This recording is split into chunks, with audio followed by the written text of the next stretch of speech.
Según los postulados y creencias de diferentes tradiciones filosóficas y religiosas, se entiende como alma a la entidad inmaterial que poseen todos los seres vivos. En este sentido, según algunas interpretaciones como la de Aristóteles en el siglo IV a.C., el alma incorporaría el principio vital o esencia interna de cada uno de los seres vivos, gracias a la cual estos tienen una determinada identidad no explicable a partir de la realidad material de sus partes.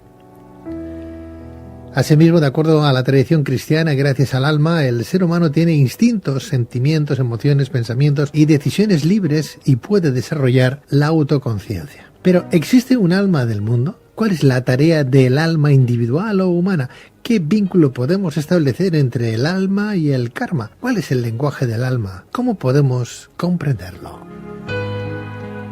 Para responder a estas y otras cuestiones tenemos con nosotros al doctor Isaac Jaulí, doctorado en Psicología por la Universidad Complutense de Madrid, especialista en Psicología Clínica y Psicología Jungiana, colegiado en el Colegio de Psicólogos de Cataluña, conferenciante internacional y miembro colaborador de la Sociedad Teosófica Española.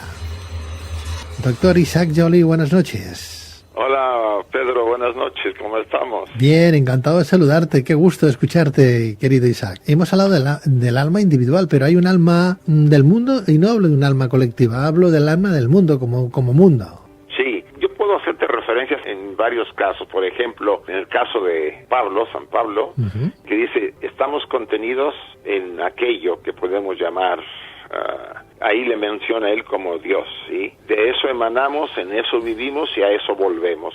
O sea, nadie está fuera de ese contenido divino que podríamos considerar desde el enfoque no solo de que menciona en el Evangelio, sino de las tradiciones antiguas, aquello que nos cubre, nos compenetra, está en todo manifestado en la naturaleza, es la que da vida, en sentido y razón a todo, y a nosotros en particular nos da, vamos a decir, el propósito de nuestras vidas, en términos generales. Entonces, esa alma que estamos contenidos, nosotros tenemos un reflejo de ella. Al estar contenidos en ella, estamos compenetrados por ella. Y esa parte que es personal, como dijéramos así, es la que nos permite de alguna forma realizar nuestro destino, nuestro proyecto de vida, disfrutar, tener interés en ciertos, por ejemplo, una cosa banal para alguien, para mi alma a lo mejor le interesa que yo vaya profundamente a esa experiencia. O sea, ella le da la razón y sentido de por qué vivimos, nos dirige hacia nuestro derrotero personal y a la vez estamos contenidos en esa conciencia de la alma del mundo, vamos a decirlo así, que tiene como una especie de proyecto para esta humanidad. ¿Y el alma quién la ha creado, Isaac? Bueno, es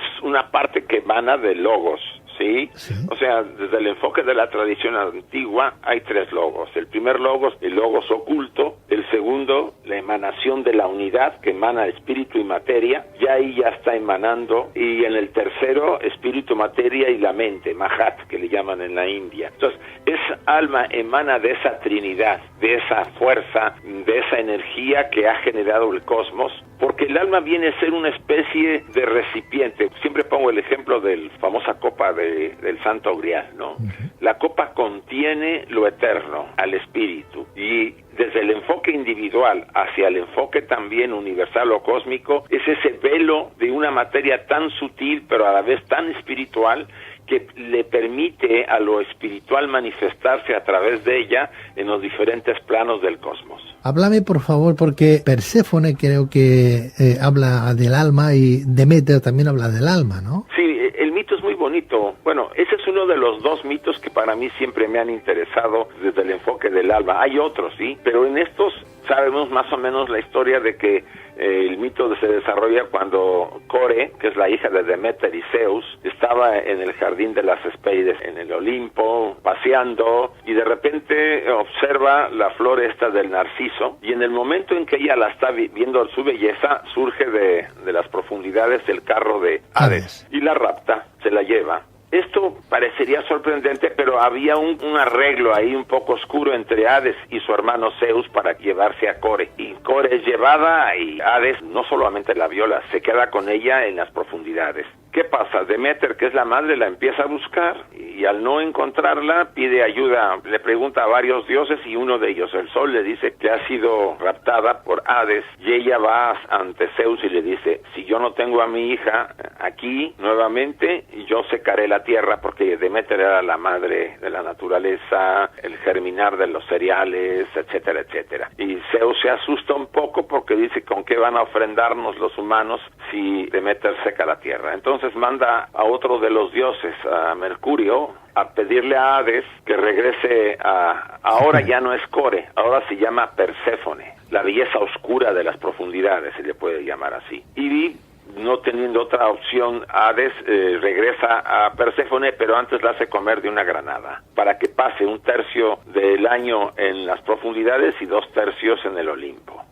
Y regresa Perséfone con su madre Deméter. Eso es el mito así, simple y sintetizado. Pero este mito dio origen a los misterios de Eleusis, porque la madre, en la búsqueda de su hija, llega a ese lugar denominado Eleusis, y a partir de ahí se funda un templo y empiezan los misterios de Eleusis. Pero es interesante, si nosotros vamos a la decodificación del mito, encontraremos que Core es el alma de nosotros, el alma del mundo, que debe caer a la materia, que debe caer a las profundidades para poder generar la vida en las profundidades. Entonces Perséfone representa esa alma ya envuelta en la materia, por eso ya no es pura como era Core, no ya tiene una transformación, un alma con una riqueza y una belleza diferente, profunda, a diferencia de Core, que era inocente y diferente, ¿no? En ese sentido. Este mito puede servirnos para entender la caída del alma en el mundo material, y también el de Psique y Eros es otro mito un poco más largo, más elaborado, y que también trata de la caída. Por ejemplo, donde se ve muy bien es una obra que se llama Pistis Sophia, que se atribuye a Valentino, uno de los gnósticos de los primeros siglos de la era cristiana, donde ahí Sofía, la sabiduría o el alma, también cae a los planos inferiores, pero ya genera la vida a la humanidad de alguna manera. O sea, la Pistis Sophia viene desde el primer siglo después de Cristo por Valentino. A él se le atribuye, y es muy interesante esta obra, porque ahí se describe cómo Sofía, o el alma, la sabiduría, de alguna manera confusa, porque ve un resplandor, desea investigar en las profundidades y sin darse cuenta cae presa de los planos inferiores de la naturaleza y queda presionada por otras jerarquías que no la dejan, la esclavizan, hasta que después de pedir ayuda al Padre, a la fuente una de vida, como dice en la obra, al no manifestado, ella vuelve a su verdadero hogar, que esa es la función de todos nosotros. En realidad, si tú analizas, Pedro, el reto de todo ser humano es vivir, desarrollar todo su potencial con plenitud, su programa de vida, su riqueza personal, que es la forma en que el alma se enriquece, porque ella vive a través de nosotros. Más bien somos ella nos da el sentido, y cuando termina este proceso de caída, de haber venido a estos planos, volvemos a la fuente de nuestro Padre. Ese es el origen real, ¿no? Es cierto, está ligada a una serie de venidas, ya introduciendo el tema de la reencarnación, porque no es posible en una sola oportunidad lograr esa realización completa para que el alma se libere de la materia y vuelva a los planos superiores a la que pertenece. Porque, Isaac, ¿existe un vínculo o podemos llegar a establecer un vínculo entre el alma y el karma? Sí, hay otra obrita que recomendamos a los que nos están escuchando, es el Katha Upanishad. Ya en otras ocasiones lo hemos mencionado. Los Upanishads, sí. Katha Upanishad, una de las grandes obras de la tradición oriental, de la India. Es un diálogo entre Nachiketas, que representa en nosotros la parte, vamos a decir, el individuo que busca crecer y desarrollarse y que ha logrado ciertos pasos importantes en su crecimiento espiritual, y el dios de la muerte, que está internamente representado en la primera fase por el alma. Yama se llama. Yama tiene un doble aspecto. Por un lado es el dios de la muerte, por un lado es el maestro interior. Pero el alma, que está aquí enfocada en Yama, él es el que detenta el karma de cada individuo. ¿Qué quiere decir eso?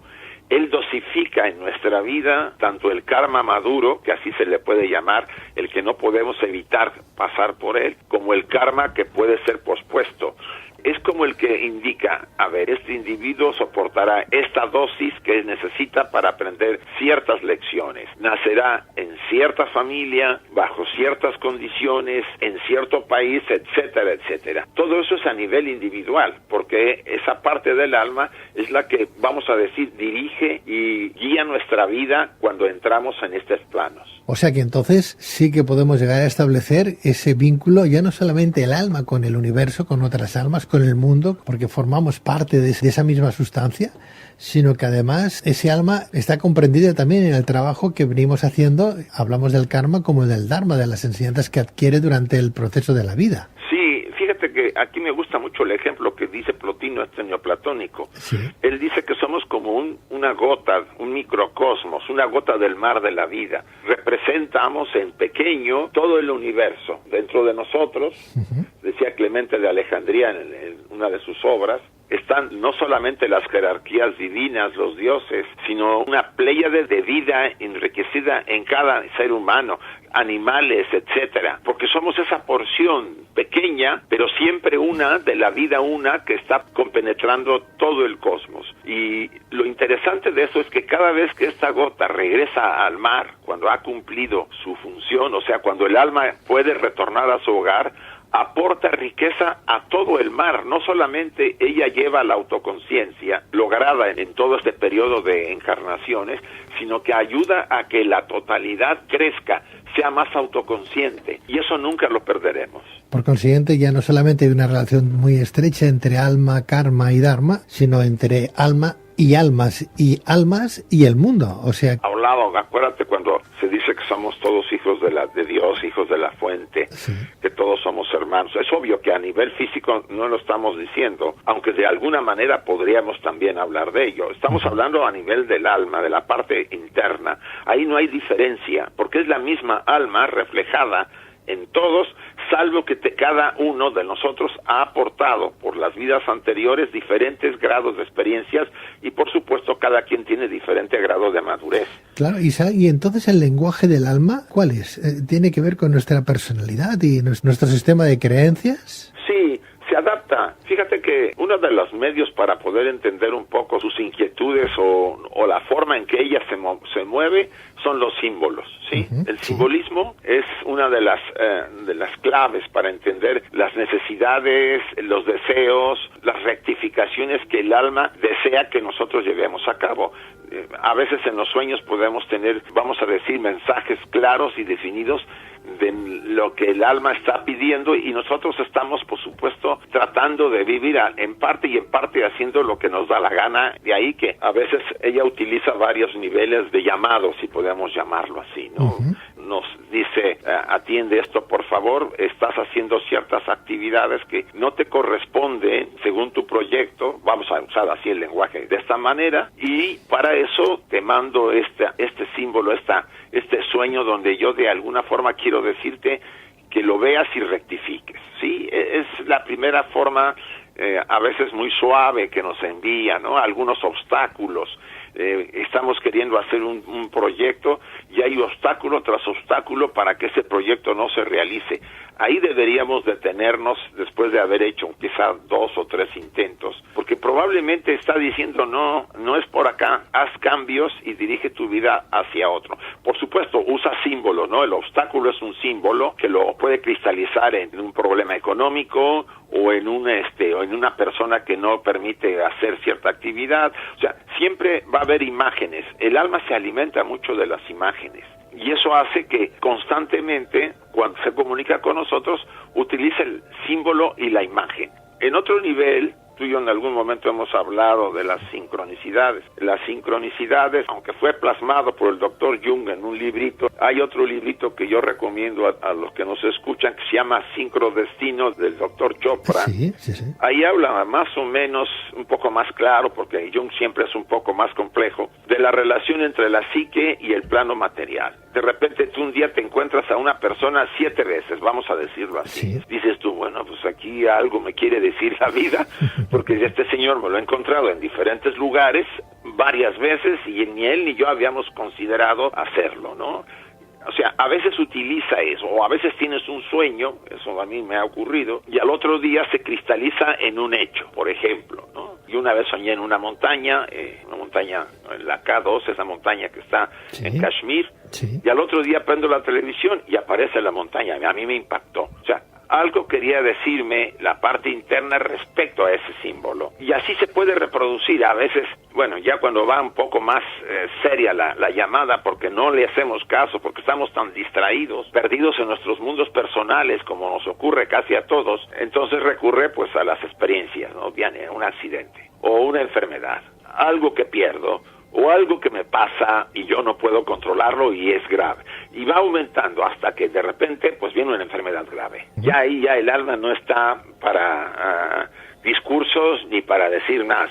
Me dice, o cambias, porque en realidad todos estos mensajes y símbolos pretenden de que yo haga un cambio, que yo redirija mi vida. Dado que no soy muy dado porque estar en mi espacio de confort, el cambio, yo postergo, pospongo, digo, no, eso no es importante. A pesar de que yo haya tenido ya un aviso muy fuerte, yo no quiero ni siquiera verlo así. Le digo, no tiene sentido, no importa nada, eso le pasa a cualquiera. Y el aumento del llamado es cada vez más serio. Y nos enfrentamos de repente a una cosa muy grave que pudimos haber evitado porque la llamada empezó tiempo antes de una manera muy suave. Entonces, ¿qué pretendemos? ¿Qué pretende el alma? Su mensaje en general, y eso también lo hace a nivel alma del mundo, con la naturaleza, con la actividad en la tierra de los humanos, que estamos ahorita haciendo cierta actividad que está generando mucho caos, vamos a decirlo así, que yo rectifique el proyecto de vida que yo tengo que recorrer porque estoy haciendo ciertas cosas o las estoy dejando de hacer. Y si el humano en un momento dado insiste en hacer su vida que a él le parece que es la correcta, y cuando va en contra de su propio proceso, pues va a empezar a padecer cosas que no se esperaba y que siempre empezará a culpar a medio mundo o al cielo, a Dios, porque pues no sabe qué hacer cuando no se da cuenta que Él es el mismo que lo ha provocado.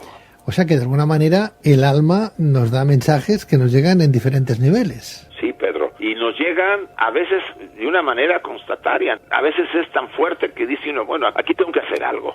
No puede ser que yo no me doy cuenta, que esto no es para mí, que es un asunto diferente. O sea, o le hago caso, o probablemente pierda yo gran parte de mi gran oportunidad para desarrollarme, porque ella quiere que yo me desarrolle, quiere que yo complete mi proyecto, quiere que sea yo una persona que disfrute, ¿eh? Vamos a poner un ejemplo. Yo quiero hacer un viaje al Tíbet. Sí. Entonces, ¿qué hace? De repente se reúnen varias personas porque algo en ellos vibró y les dijo, hay que ir a ese viaje, dirige todas tus fuerzas para poder lograrlo, comprométete. O sea, empezamos a encontrarle mucho sentido a hacer un viaje a un lugar así que es complejo. Eso ya es el alma que está diciendo, quiero que vayas. Y para eso te voy a dar mucho interés en eso. Y no despegues la mano y sigue adelante. Y va a haber trabas, pero tú vas a seguir. Ella imprime eso. O puedes decirle, no, ese es un lugar demasiado complicado, ¿para qué vas? Y yo pierdo el interés y no lo hago. Entonces, cuando ella quiere que nosotros nos dirijamos a algo en nuestro proyecto o en nuestra vida, va a imprimir mucha energía a eso. Por ejemplo, cuando tú desarrollas, cuando has estado escribiendo alguno de tus libros, muy probablemente ella imprimió esa fuerza para que tú dijeras, voy a sacarlo sin dificultades de tiempo, porque pues no siempre estoy para estar escribiendo un libro, porque tengo que viajar, subir y bajar, pero lo voy a hacer. Esa es la fuerza de tu alma, que quiere que lleves a cabo y desarrolles. Cuando ella diga no, cuando no quiera, simplemente retira la energía y tú pierdes interés total en lo que estás haciendo. Al grado que a veces, Pedro, cuando dice ella, no quieres actuar de acuerdo a este programa que tú tienes, que es tuyo, porque tienes que aprender lecciones, te retiro la energía y me viene una depresión. Así de fácil. Tiene ese poder, es muy fuerte, porque a la vez no solamente es amorosa, comprensiva, le encanta la belleza y el disfrute, pero también es peligrosa, reconozcámoslo. Lo cierto es que no podemos vivir desconociendo nuestras heridas, nuestras necesidades y esos deseos más profundos sin que ello acarree de alguna manera consecuencias. Antes de curar el cuerpo físico hay que curar a el alma. Si se cura el alma, el cuerpo físico no tiene problemas. O sea, ¿qué quiere decir? Que cuando tenemos las enfermedades físicamente, o los problemas físicos, o los accidentes, o aquellas situaciones difíciles que enfrentamos, se derivan que el alma está de alguna manera lanzando mensajes y indicándonos que tengo que hacer un cambio. ¿Por qué nos da tanto miedo el cambio? ¿Por qué no queremos hacer una renovación? Una parte de nosotros se niega, eso es real, y tú y yo lo hemos constatado. Porque nuestro espacio de confort pues es muy agradable, nos tenemos todo más o menos seguro y ya sabemos qué hacer. En cambio, el cambio nos hace sentir que va a haber algo nuevo, algo que yo no conozco todavía, algo que yo no controlo, y eso a la personalidad le aterra. Entonces dice, bueno, lo pospongo para el año que entra, o hago esto, o lo hago el otro. Yo tuve un ejemplo, yo cuando trabajaba para una empresa, en cierto momento, después de estar casi 20 años, sentí, porque ahí sí fue un sentimiento, esto se acaba ya. Tenía yo 50 años en ese momento, yo me tengo que salir, ya a dirigirme a la universidad, porque yo ya empezaba a dar clases en la universidad, y ya acabó este ciclo. Pero como estaba yo tan bien en la empresa, y esa era la personalidad, tan cómoda por el sueldo tan bueno que yo tenía y las prebendas que me daba, pues yo alargué el periodo de salida. ¿Y qué crees que pasó al año? Unas broncas, unos problemas. Y es que me dijo, yo te avisé por las buenas, tú no quisiste, pues ahora por las malas, pero te vas de la empresa. Entonces, yo apenas lo puedo decir, lo he constatado en mi vida, de que debemos estar atentos, no solamente a través de los sueños, las sincronicidades, sino de aquello que nos aqueja, aquellos problemas que parece que no se resuelven y que persisten en nuestra vida, porque intentan de alguna manera llamar nuestra atención y tomar medidas para un cambio. Bueno, nuestro invitado apunta que cuando no hacemos caso de nuestra sabiduría interior, el alma nos llama a través de lo que percibimos como realidad externa. Una situación inesperada o un obstáculo es una llamada suave de la vida para ajustar nuestro rumbo, nuestro enfoque o nuestra dirección, ¿no? Si se trata de un accidente o síntoma en el cuerpo físico, la llamada ya es intensa. Si se presenta una enfermedad considerada grave, la llamada es extrema y no apunta solo a un ligero ajuste de nosotros, sino a un cambio radical de la dirección de la vida. O sea que a veces esos signos y símbolos que la vida se nos manifiesta justo delante y no sabemos entenderlos ni percibirlos, son los que nos están diciendo, pues cuídate, esto lo estás haciendo bien o esto lo estás haciendo mal. Ahí tendríamos lo que dirían los cristianos o católicos, lo del libre albedrío, para saber si lo cogemos o no lo cogemos, pero para llegar a ese entendimiento tenemos que saber dilucidar de qué estamos hablando. Isaac, porque sí, vale, se me presenta, pero si yo no sé discernir entre una cosa y la otra, ¿cómo me percato? Me di cuenta que aquel signo o aquel símbolo viene a decirme algo o pasa por la vida sin más. Eso es una de las cosas que lamentablemente la mayor parte de nosotros no tomamos muy en cuenta. Hay un librito pequeño que siempre recomiendo de la señora Blavatsky que se llama Ocultismo Práctico. ¿Sí? Este librito dice en uno de sus párrafos, porque se dirige a los estudiantes y le dice, ponte atento en los días de la semana sobre aquellas señales particulares que tú notas. Primero nos pide que estemos atentos cada día, que estemos observando, no perdidos en nuestro mundo interior, sino observando lo que nos está ocurriendo cada día en nuestro trabajo, en nuestra casa, algo que nosotros sintamos muy peculiar. Dice, anótalo y al final de la semana resume todo lo que has encontrado peculiar y reflexiona sobre eso, porque te está dando una señal de algo que está ocurriendo o que puede ocurrir en tu vida. Esto no es nada nuevo, porque ya en el pasado, alguna ocasión comentamos, ¿te acuerdas de los días fastos y otros nefastos, ¿no? Que decían los romanos, ¿sí? O sea, hay días que son positivos en casi todos los sentidos y días que son negativos por más que quieras tú. O sea, como que las energías en un día están muy bien y en otras no están muy bien. O sea, en la antigüedad había observación de esto, pero nosotros en este mundo, entre comillas, moderno, racional, materialista y muy científico, en que todo lo que sea la imaginación se niega, porque la imaginación no es algo tangible, no se puede demostrar, cuando en realidad los grandes descubrimientos se han hecho a través de la imaginación. Lo hemos hecho a un lado. Entonces nosotros queremos solamente concretarnos a hechos, cosas objetivas, materiales, que podamos yo demostrarlo, ¿no? ¿Y eso a qué nos lleva? A que decantamos nuestra vida, la volvemos vacía, seca, porque negamos que haya mundos sutiles, mundos paralelos que están compenetrando nuestro mundo. Esto es simplemente un juego, como dice la física cuántica. Esto es un plano de los cientos de planos que existen de energía y nosotros no acabamos de entender eso, porque a pesar de que la ciencia ahora con la física cuántica nos está insistiendo de que hay más de los planos que nosotros percibimos con los sentidos y que somos un haz de energía y que todo es energía y no es sólido como lo vemos, nosotros arrastramos el condicionamiento materialista y negamos todo lo que pueda ser no claro para nuestros sentidos. Esto es un gran impedimento para escuchar al alma, porque luego lo vamos a relativizar y vamos a decir, es una tontería. Ese sueño no sirve para nada, nomás me está molestando porque ya se repitió varias veces. O sea, somos incapaces de percibirlos porque estamos envueltos en y ahora más, seamos honestos, la sociedad no quiere que pensemos demasiado, ni que cuestionemos demasiado, sino que obedezcamos y nos sometamos. Y eso, pues, viene a reforzar la idea de que para qué le doy atención a esas cosas que no tienen explicación, cuando son tan importantes porque quieren dirigir mi vida hacia el objetivo que le va a dar sentido y propósito. Porque aquí aclaro una cosa, una de las cosas que tiene el alma en nuestra vida diaria es que nos da sentido. Vivimos con sentido cuando lo que hacemos nos llena. Pero el momento que yo me quiero acercar a ella y cuestionar ciertas cosas, ella me dice, perfecto, quito el sentido, a ver cómo te va.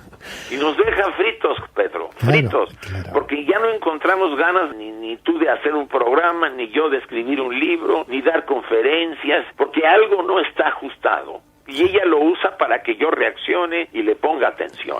Queramos o no, el alma está ahí presente, nos invade, nos está influenciando, nos ayuda, nos advierte y nos indica también muchas veces el camino que deberíamos tomar y que no entendemos a través de los signos o símbolos porque no estamos atentos a ese mensaje, a ese diálogo, ¿no? Sí. Quizás deberíamos de escucharnos un poquito más, volver un poquito a ser como niños, por aquello que dice las Sagradas Escrituras, el maestro, ¿no? Sí.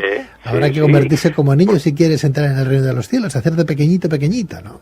Porque ¿cómo es un niño? Un niño es auténtico, inocente. Yo no digo que nos volvamos niños en el sentido negativo, ¿no? Me refiero a volver a ser sinceros, auténticos, pero auténticos, no nomás de dientes para afuera, ¿no? Claro. Sinceros, curiosos, porque ves que el niño es curioso hasta lo mínimo. Eso es, en cierta manera, hay cierta inocencia, sí, una inocencia inteligente, yo la diría, sí, aunque suene contradictorio. Eso nos permite acercarnos a la vida, al alma, de una manera increíble. Y ella responde porque nota nuestra sinceridad, ya que está en nosotros. No podemos evitarlo. Ella registra todo lo que yo hago, tanto lo superior como lo neutro como lo inferior. Y finalmente el alma, al final de mi vida, me presenta el cheque, y tú lo sabes, ¿no? Sí. El repaso que tenemos, nos repasa la vida y te dice, mira, aquí fue muy bien, aquí, bueno, más o menos, y aquí no la hiciste bien. Y entonces, date cuenta, porque eso va a ser tu programa para la siguiente. Si recordamos a los egipcios, ¿no?, que pesaban el alma con una pluma. Eso, porque es Amat, la justicia, ¿no? Y el corazón del otro lado, el corazón del sujeto, porque de esa forma se equilibraba, o sea, sabías si tú habías vivido acorde a tu programa, a tu proyecto, a tu destino, o habías desperdiciado la oportunidad en las cosas que ya sabemos que hacemos como todos, ¿no? A veces tonterías, a veces dañamos a gente, a la naturaleza, pero insisto, y ojalá nuestros radioescuchas lo tomen en consideración, en nosotros está la clave para nuestro desarrollo, nuestra felicidad. Así. Sí, señor. Sí, señor. Es cierto que afuera puede haber gente que me aconseja, puede haber lugares muy bellos, pero está en mí escucharme a mí mismo, conocerme a mí mismo verdaderamente, darle la oportunidad a esa parte interior que se comunique conmigo, y ya tiene muchas maneras de hacerlo, pero tiene que haber de mi parte, como tú lo dices, esa capacidad de curiosidad, de inocencia, de estar abierto y sincero ante todo y ante ti mismo. Pues si queremos extraer mayor información de lo que está aconteciendo en el día de hoy en este programa de Luces en la Oscuridad, cuando hablamos de cómo comprender el lenguaje del alma, ¿por qué no entrar en esa página web que tiene nuestro especialista, nuestro doctor, el doctor Isaac Jaulí, jaulí.com? Doctor Jaulí, muchísimas gracias. Gracias a ti, Pedro, y que todo siga adelante. Insisto, haces un trabajo magnífico y cuentas con esta modesta colaboración siempre que tú lo desees. Si es magnífico, es gracias a nuestros invitados, querido Isaac, o sea que mil gracias, un abrazo enorme para ti también. Igualmente, Pedro. Cuídate mucho, amigo. Gracias, igualmente. Buenas noches.